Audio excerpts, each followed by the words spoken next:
Hello bachelor dreamers. आज तारीख है 21 अगस्त 2020। चलिए देख लेते हैं आज में कौन कौन से आर्टिकल डिस्कस कर रहे हैं। आर्टिकल के डिस्कशन से भी पहले हम कार्टून की मीन समझने की कोशिश करेंगे कि देखिए पीएम केयर फंड नामक यहाँ पे क्या है कि एक तिजोरी है, बट तिजोरी में अगर आप एक बात देखोगे तो यहाँ पर कोई मतलब लॉक नहीं है, चाबी चाबी लगाने के लिए कोई स्पेस नहीं है। और जो स्पेस जहाँ पर स्पेस होना चाहिए था वहाँ पर क्या हुआ कि सुप्रीम कोर्ट का एक डिसीजन आ गया कि आप क्या कर सकते हो कि आप ये पीएम केयर फंड का आप किसी भी प्रकार की आप ऑडिटिंग नहीं कर सकते हो, किसी आरटीआई के घेरे में नहीं आ सकता है। मतलब ये पीएम केयर फंड बोला तो ये जा रहा है कि पब्लिक के लिए है, लेकिन अब इसमें से कितना पैसा आया है और कितना पैसा गया है इस बात का लेखा जोखा कोई नहीं कर सकता है। ठीक है, तो इस वाले पिक्चर में इसी बात को प्रदर्शित किया जा रहा, क्योंकि यहाँ पर एक क्या है कि एक मतलब नीडी पर्सन है, वो की लेकर के खड़ा है, लेकिन अब जब वो देखता क्या है कि इमिडिएटली उसको समझ में क्या आता है कि ये सुप्रीम कोर्ट का क्या है, यहाँ पर वो मुहर दिखाया, वो डिसीजन का मार्क दिखाया जा रहा कि सुप्रीम कोर्ट ने डिसीजन दे दिया है कि अभी आपकी चाबी किसी भी काम की है नहीं, अब आप इसे घर लेके जा सकते हो। राइट, तो अब हम अपने आर्टिकल की ओर मूव करेंगे। हमारे पास सबसे पहला वाला आर्टिकल है जो डिस्कस करने के लिए, वो महिलाओं की मतलब लड़कियों की जो आयु है, मैरिज की आयु है, कह रहे उसी के रिगार्डिंग है। देखिए महिलाओं की जो आयु है मतलब कि जो बहुत बहुत ही पहले क्या होता था कि बहुत ही कम उम्र में शादियाँ वो कर दी जाती थी, तो वेरियस हेल्थ इश्यूज़ वगैरह को कंसर्न में बना करके रेफरेंस दे करके एज को इंक्रीज़ किया गया। तो आज की तारीख में क्या है कि एज क्या है कि मतलब लड़कियों की आयु क्या, जो शादी करने की जो आयु है करीब 18 वर्ष है और लड़कों के लिए 21 वर्ष है। कहने पिक्चर पूरा यही है। अब देखिए 2 साल से मतलब कि लाल किले से जो अनाउंसमेंट होता है पीएम मोदी के द्वारा, कह रहे हैं कि वो इस पॉपुलेशन पर और मतलब बच्चों के केयरिंग पर बहुत ज़्यादा होती है। ठीक है, अब उसका जो समाधान कि इंडिया में क्या है कि इंडिया की जो पॉपुलेशन है कह रहे हैं वो इंक्रीज़ हो रही है, तो अब इंडिया की पॉपुलेशन इंक्रीज़ हो रही है तो उस वाले रेफरेंस में तो महिलाओं की आयु को केवल बढ़ा देना या घटा देना या फिर अगर आप एक फेमिनिस्ट अगर आप अप्रोच लोगे तो आप उसको भाई पुरुषों की आयु और महिलाओं की आयु दोनों को आप 21 ईयर पर लेकर के जाने की कोशिश कर रहे हो। कहने की एक तो ये हो गया कि आप जेंडर के डिस्क्रिमिनेशन को ख़त्म करने के लिए आप ऐसा कर सकते हो। ठीक है, तो राइटर कहते हैं कि देखिए महिलाओं की आयु जो आप कम करने की बात कर रहे हो, कहने कि ये अगर आप इसको वैलिडेट करार देते हो, अगर आप इसको लेजिटिमेट करार देते हो तो आपके पास तो एक रूल ये वाला है, और अब दूसरा वाला फार्मूला आप ये बता रहे हो कि मॉल न्यूट्रिशन की प्रॉब्लम और जो उनके हेल्थ इश्यूज़ होते हैं कह रहे कि वो बहुत ज़्यादा है या वो बहुत ज़्यादा प्रॉब्लमेटिक है। अब राइटर फिर इन जो है इस प्रकार के गवर्नमेंट के इन दोनों ही प्रकार के केसेस से वो सहमत नहीं होते हैं। कहते हैं कि देखिए भाई कि आपका जो इस प्रकार का निर्णय है, जो इसका आधार है सोचने का, कह रहे हैं आपके पास केवल एक रिपोर्ट है, वो है प्राइवेट रिपोर्ट है, एक द लैंसेट नामक एक मैगजीन है, कह रहे उसने एक रिपोर्ट पब्लिश किया है और उस रिपोर्ट को जो फाइनेंस किया था बिल एंड मेलिंडा गेट्स ने फाइनेंस किया था। अब बिल एंड मेलिंडा गेट्स ने फाइनेंस देखिए जिसने फाइनेंस किया था उसमें महिलाओं से कैसे कैसे सवाल पूछे गए, मतलब उनसे बच्चों से रिलेटेड सवाल पूछा गया, इवन मतलब बर्थ के बाद वाले ही सारे सवाल थे।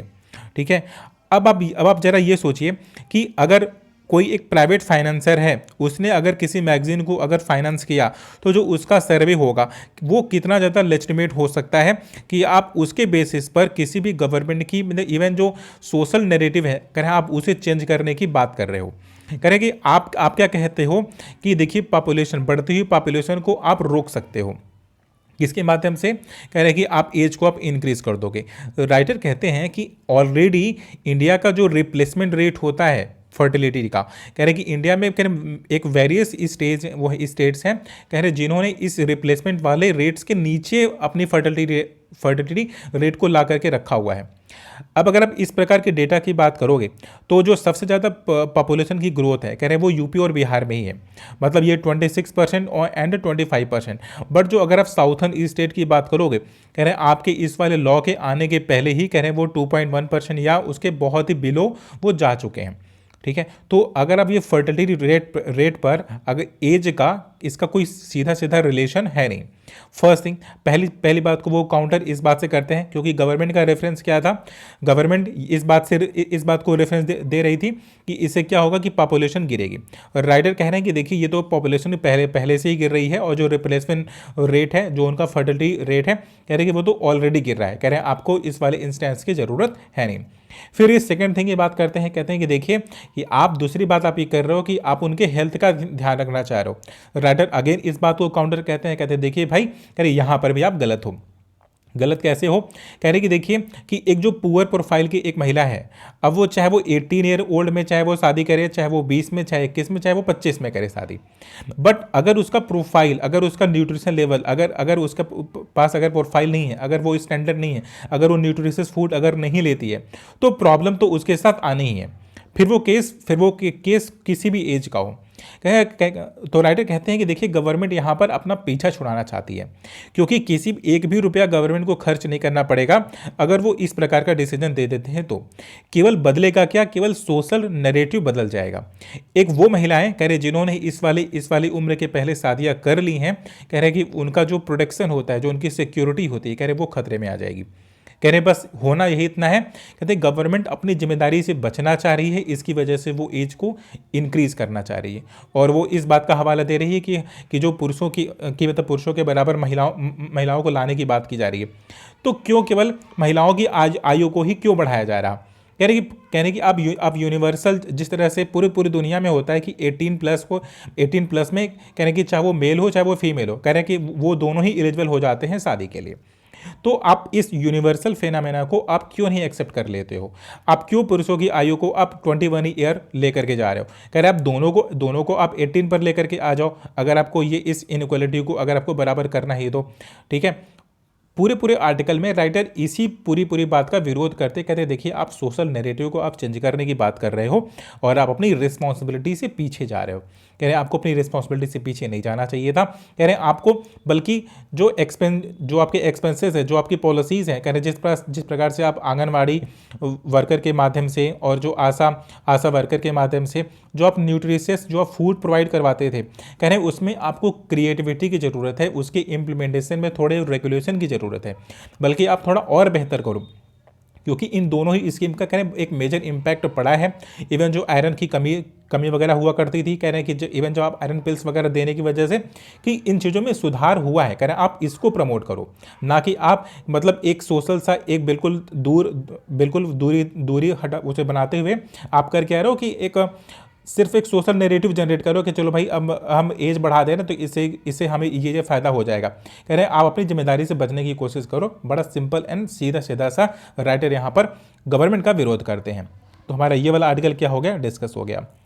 हमारा ये वाला आर्टिकल क्या है कि रिगार्डिंग द लीडरशिप के रिगार्डिंग है, उतना रेलिवेंट है नहीं, थोड़ा सा फिलोसफिकल है कि जो आज वाला टाइम ड्यूरेशन है, कह रहे हैं कि इतिहास में अगर आप ले लो, चाहे वो एंशिएंट टाइम से ले लो, चाहे मेडिवल ले लो, चाहे मॉडर्न ले लो, कह रहे हैं कि लीडर्स ने, कह रहे हैं ये वो लीडर्स जो फ्री थे और जिन्होंने सोसाइटी के लिए ऐसे काम किए हैं जो फर्दर फ्यूचर उन्हें याद रखा गया।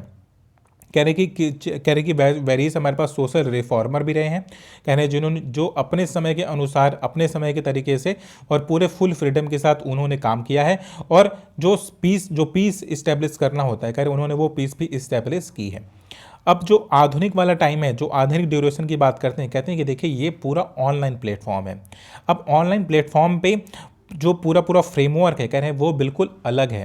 कह रहे हैं ऑनलाइन प्लेटफॉर्म पर जो आपका रेगुलेशन होना चाहिए, जो आपका कंट्रोल होना चाहिए, जो आपकी डेटा की एनालिसिस होनी चाहिए, कह रहे हैं कि आज हमें ऐसे लीडर की आवश्यकता है जो इस प्रकार के ऑनलाइन प्लेटफॉर्म पर भी कह रहे हैं वो इस प्रकार के डिसीजंस ले सके कि वो पीस को इस्टेब्लिश करे, जो साइबर क्राइम है कह रहे कि उसे रोक सके, और जो एक इनसिक्योरिटी की फीलिंग आती है क्योंकि इस पैंडेमिक ने किया क्या है कि पूरी दुनिया को एक प्लेटफॉर्म से दूसरे प्लेटफॉर्म पर लेकर के गई है।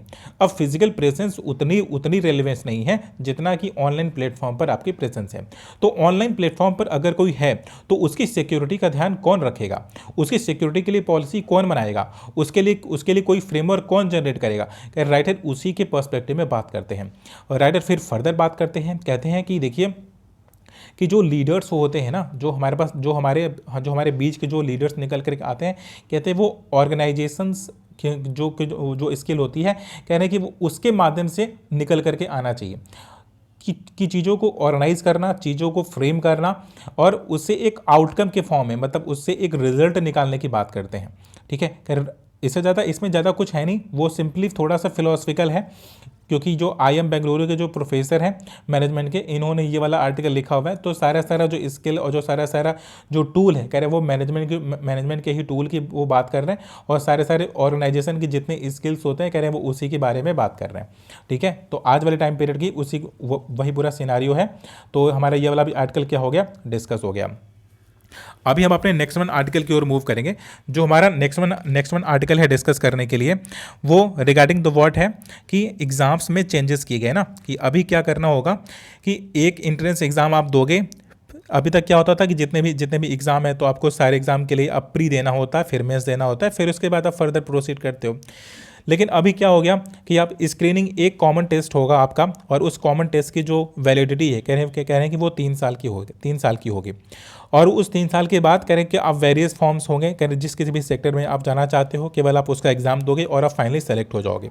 मतलब ये हुआ कि वेरियस सेक्टर में, वेरियस फील्ड में जो प्री कम मेंस फिर होता था, फिर इंटरव्यू होता था, कह रहे उसमें जो स्क्रीनिंग वाला जो पूरा फेज़ है, कह रहे उसको बदल दिया गया है। अब वो एक कॉमन हो जाएगा, मतलब एक कॉमन टेस्ट होगा। कह रहे आपको प्री के लिए नहीं सोचना है कि बैंकिंग का क्या सिलेबस है, SSC का क्या सिलेबस है, रेलवे का क्या सिलेबस है, या किसी भी मैनेजमेंट एग्जाम का क्या सिलेबस है। सिंपली आप करोगे क्या कि केवल एक टेस्ट की आप प्रिपरेशन करोगे, आप उसका एग्जाम दोगे, एक बार आप क्वालिफाई कर गए तो उस वाले टेस्ट की जो वैलिडिटी होगी, कह रहे हैं वो 3 साल की होगी।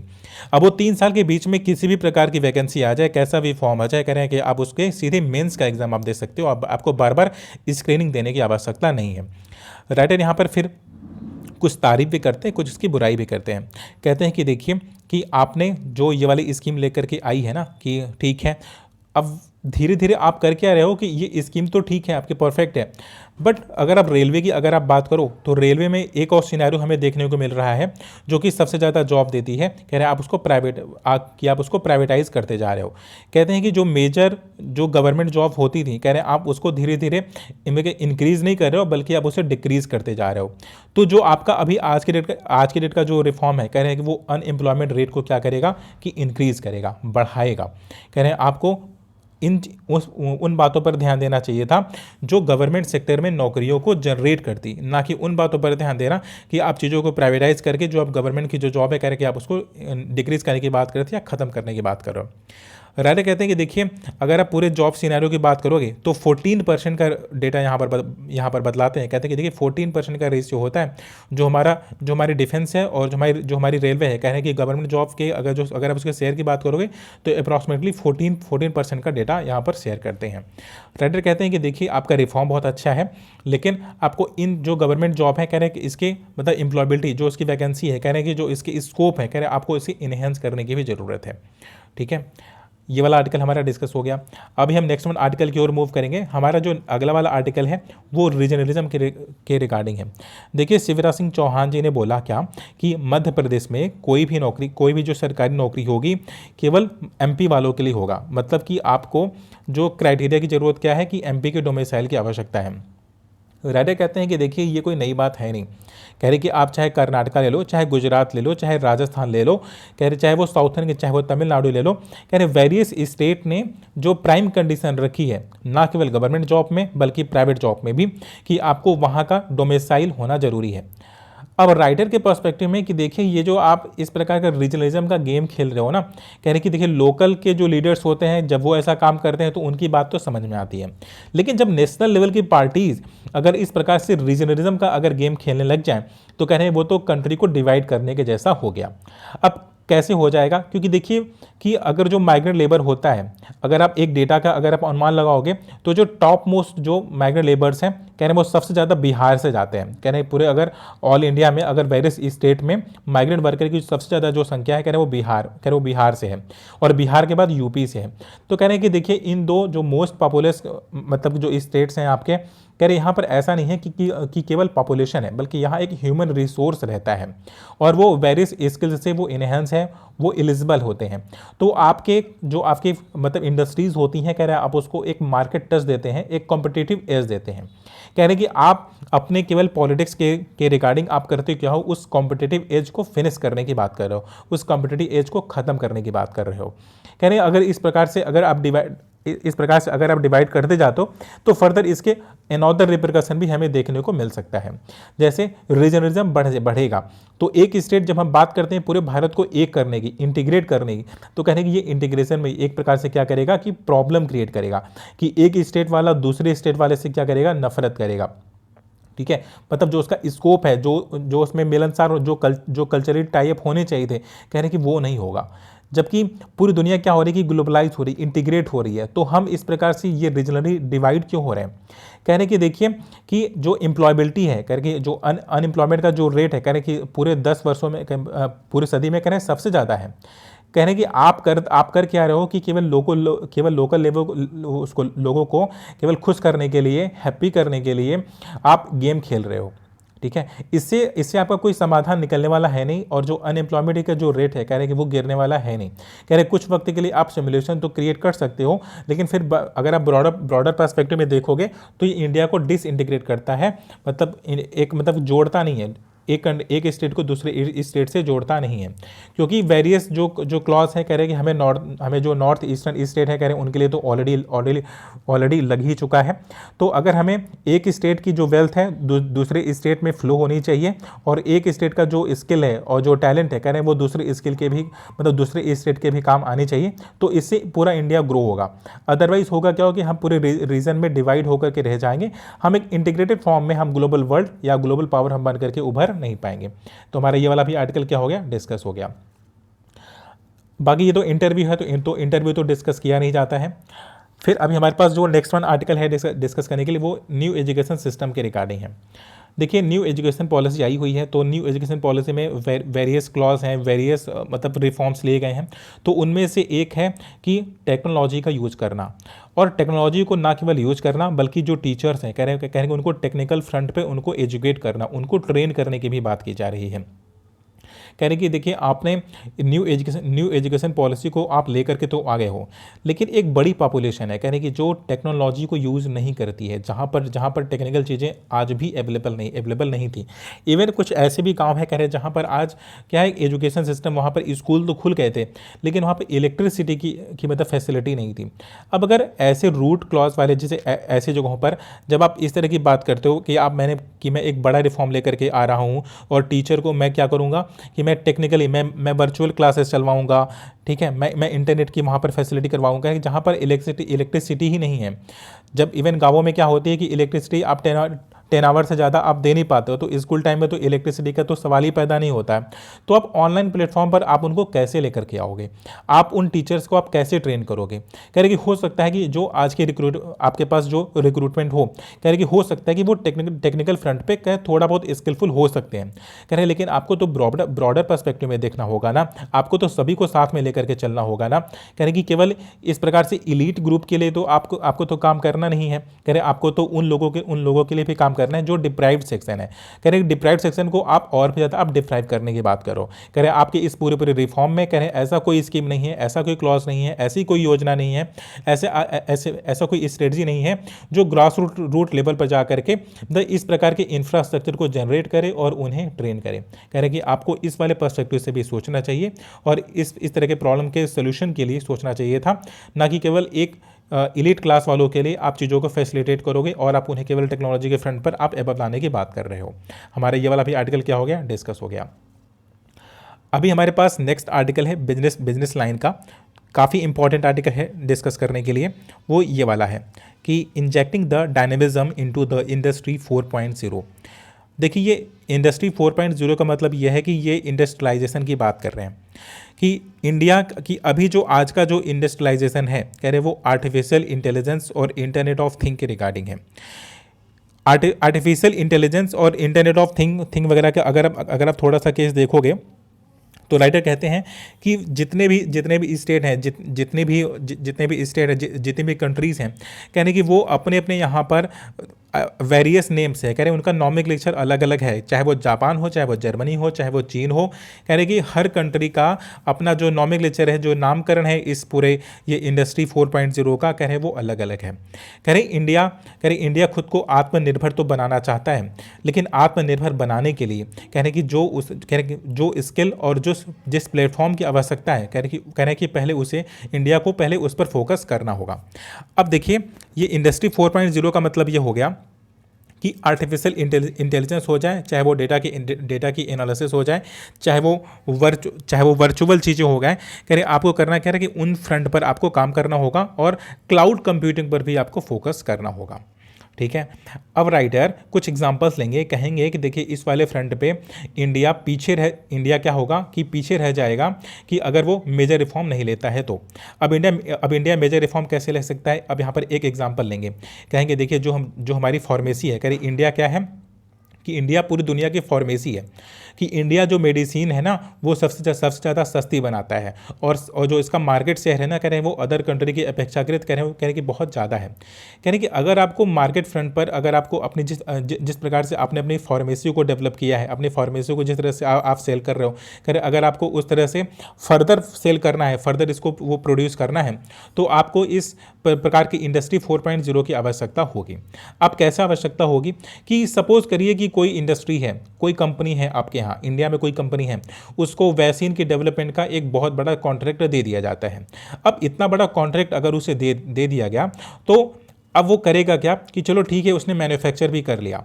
अब मैन्युफैक्चर करने के बाद जो उसका ऑर्गेनाइजेशन है और जो उसका मैनेजमेंट है, अगर वो नहीं कर पाता है, क्वालिटी चेक नहीं कर पाता है, तो वो करेगा क्या कि जो बिल्कुल कटिंग एज देना होता है कि कंज्यूमर तक, मतलब प्रोडक्शन से लेकर के पेशेंट तक, कह रहे हैं उस वैक्सीन के पहुंचाने का जो क्वालिटी चेक होता है, कह रहे हैं कि उसमें जो लूप होल होता है, कह रहे हैं उसे वो आइडेंटिफाई नहीं कर सकता है। कह रहे हैं कि आर्टिफिशियल इंटेलिजेंस के माध्यम से, रोबोटिक्स के माध्यम से हम करेंगे क्या कि ह्यूमन टच के बिना हम मैन्युफैक्चर करने की कोशिश करेंगे। इस इंडस्ट्री 4.0 में हम यही करेंगे कि जो हमारा मैन्युफैक्चरिंग वाला फेज होगा, कह रहे हैं कि इसमें ह्यूमन का इंटरफेरेंस बहुत कम होगा, ह्यूमन अपना ब्रेन या ह्यूमन की इन्वॉल्वमेंट बहुत कम होगी, रोबोट्स डेवलप करेंगे। लेकिन देखिए केवल रोबोट्स का डेवलप होना, आर्टिफिशियल इंटेलिजेंस का या फिर क्लाउड कंप्यूटिंग का या फिर डेटा की एनालिसिस का, कह रहे हैं केवल इन चीज़ों का डेवलप होना जरूरी नहीं है। कह रहे हैं कि इसके साथ ही साथ कह रहे हैं कि वो फार्मेसी करेगी क्या जिसको इतना बड़ा कॉन्ट्रैक्ट मिला है, कह रहे हैं वो वैक्सीन का निर्माण तो कर देगी, लेकिन उसकी पैकेजिंग से लेकर के, उसकी जो क्वालिटी चेकिंग से लेकर के और एक पेशेंट तक पहुंचने तक का जो पूरी जो रिस्पॉन्सिबिलिटी होगी, कह रहे वहाँ पर ह्यूमन रिसोर्स की आवश्यकता होगी और वो उसे ऑर्गेनाइज करने की आवश्यकता होगी। अब जो ह्यूमन रिसोर्स होता है ना, कह रहे कि आपको इस वाले जो पूरा ईरा है, इंडस्ट्री 4.0 का ईरा है, कह रहे हैं इस वाले ईरा में आप कदम रख चुके हो। आपको जो दूसरी कंट्रीज़ हैं, कह रहे हैं आपको उनसे आगे निकलना है। अगर आपको उनसे आगे निकलना है तो आपको इस वाले फ्रंट पर भी काम करना होगा, ना केवल टेक्नोलॉजी पर फोकस करना होगा बल्कि ह्यूमन रिसोर्स पर भी फोकस करना होगा। और जो ऑर्गेनाइजेशन स्किल होती है और जो मैनेजरियल स्किल होती है, कह रहे हैं आपको अपने जो ह्यूमन रिसोर्स है, कह रहे हैं उन्हें ट्रेन करना होगा, सो दैट कि आप जो मार्केट की जो रिक्वायरमेंट है, कह रहे हैं कि आप फर्दर जा करके आप कर क्या पाओगे, आप उसे फुलफिल कर पाओगे। तो राइटर यहाँ पे कहना क्या चाह रहे हैं, कह रहे हैं कि इंडस्ट्री 4.0 में हमें जिन चीज़ों की आवश्यकता है, हमें केवल टेक्नोलॉजी को ही नहीं डेवलप करना है बल्कि टेक्नोलॉजी को यूज़ करने वाले, उसे ऑर्गेनाइज करने वाले और उसका आउटपुट देने वालों की जो संख्या है, कह रहे हैं कि एक बड़ी आबादी है और या फिर एक बड़ी इंटेलेक्चुअल प्रॉपर्टी के लोग हैं, इंटेलिजेंट लोग हैं, कि जो ये कहते हैं कि टेक्नोलॉजी के आने से जो वो है एम्प्लॉयबिलिटी पर फर्क पड़ेगा, लोगों के हाथ से रोजगार छिन जाएगा। जबकि यहाँ इस राइडर का पर्सपेक्टिव क्या है, कहते हैं कि नहीं, बल्कि और जॉब की संभावना बल्कि बढ़ जाएगी। क्योंकि जब देखिए सप्लाई वाला जो पूरा सेक्शन है, कह रहे वो तो ह्यूमन ही करने वाला है, वो तो रोबोट तो सप्लाई नहीं करने वाला।